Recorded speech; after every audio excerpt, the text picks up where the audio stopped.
When you move to another country, people often ask the same questions. Was it worth it? Was it the right decision? And are you happy? But after living here for a while, I realized that those questions don't really capture the day-to-day reality. Some parts of life here have become easier over time, while others haven't really. And those ones are not the big dramatic problems, but the quiet, everyday ones that stays with you. Today, I want to talk about a few things that still feel hard about living in France.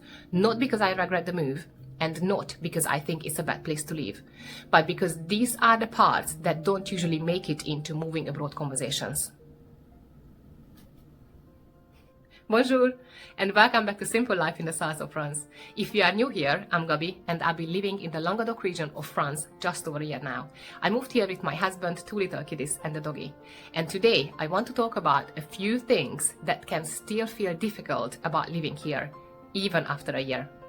But before I start, I want to say this clearly. This is just our own experience. It's not universal, and it's not a judgment on France at all. Some of these things might feel easy to other people, and some might not. And even for me, there are days they don't feel hard at all.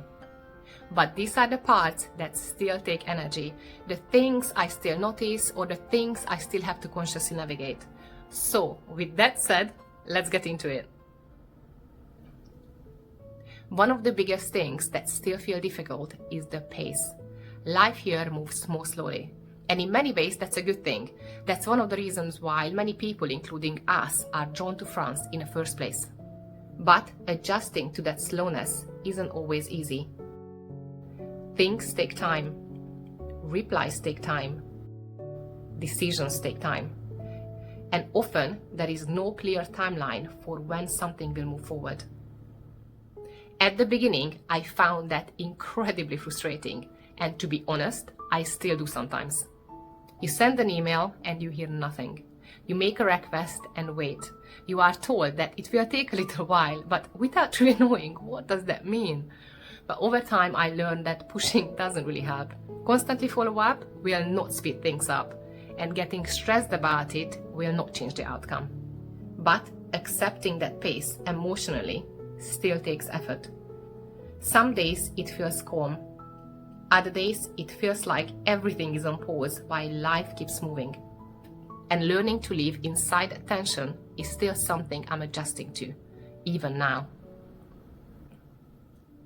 Another thing that still feels hard is not always feeling capable, even with simple things. Making phone calls, explaining a situation, understanding what is expected or what isn't.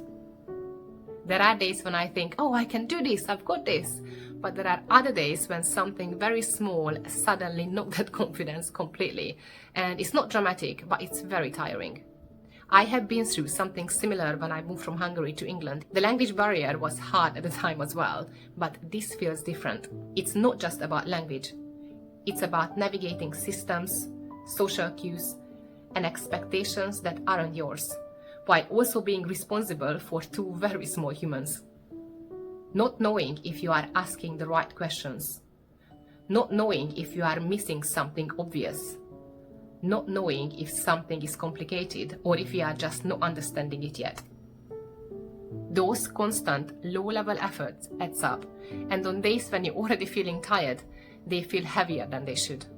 Even after a year, there are moments when I realize how much energy it still takes. Something else that still feels difficult is being in between, not fully from here and not fully where you come from anymore either. There are moments where you feel like you belong, and moments where you are very aware that you don't. Sometimes it's subtle. Sometimes it's a comment. Sometimes it's just a feeling that you can't quite explain. It's not about being unwelcome. It's more about learning where you fit, and accepting that fitting in might look different than you imagined.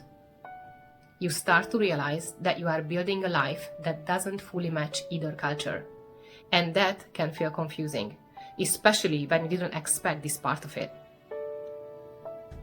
That sense of being in between can feel lonely at times, even when people around you are kind and life around you is calm.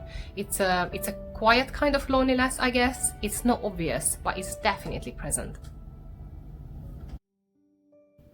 Another thing that still feels hard is how invisible progress can feel. There is no clear moment when you suddenly feel accomplished or settled, and there are no milestones that tell you you are doing well now. You can spend months learning the language, navigating the system, adjusting your expectations, and still feel like you are standing in the same place. From the outside, things might look fine. Life is functioning, you are getting through the days. But internally, it can feel like everything is happening very slowly without much feedback. You don't always know if you are improving or coping better. And I think it's difficult because as humans, we used to progress being visible, like ticking boxes or reaching stages or getting some kind of confirmation. But here, progress is much quieter. It shows up in little moments rather than big changes. And learning to trust that kind of progress without constant reassurance is something I'm still working on. One thing I didn't expect is how much emotional energy adjusting takes. Not every day, but often enough to notice. Making decisions, second-guessing yourself, wondering if you handled something the right way, thinking back on a conversation and replaying it in your head and wondering whether you said what you meant or it came across differently. There is less autopilot, and even after a year, there are many things that still require conscious thought, and it can be tiring in a quiet way. It's not something that people warn you about, and there is no checklist for it at all, but it's very real. None of this means that living here is bad. In fact, many of these hard parts exist alongside things I really appreciate, and sometimes because of them. The slower pace that frustrates me is also the pace that creates space. The systems that feel rigid also create stability. The adjustments that feel tiring also changes how you see the world. But I do think that it's important to say this out loud. Difficulty doesn't disappear just because you made a brave choice. Sometimes it gets quieter, perhaps easier to ignore and harder to explain. I don't think moving countries is about reaching a point where everything feels easy. I think it's about learning which difficulties you are willing to live with and which ones are became part of your normal. And there is no timeline for this. For us, we are still figuring that out. And if you are in a similar place, whether you just arrived or somewhere in the middle, you are not behind in any way. This part of the process just doesn't get talked about very often. Thank you so much for watching and see you in the next one. Au revoir!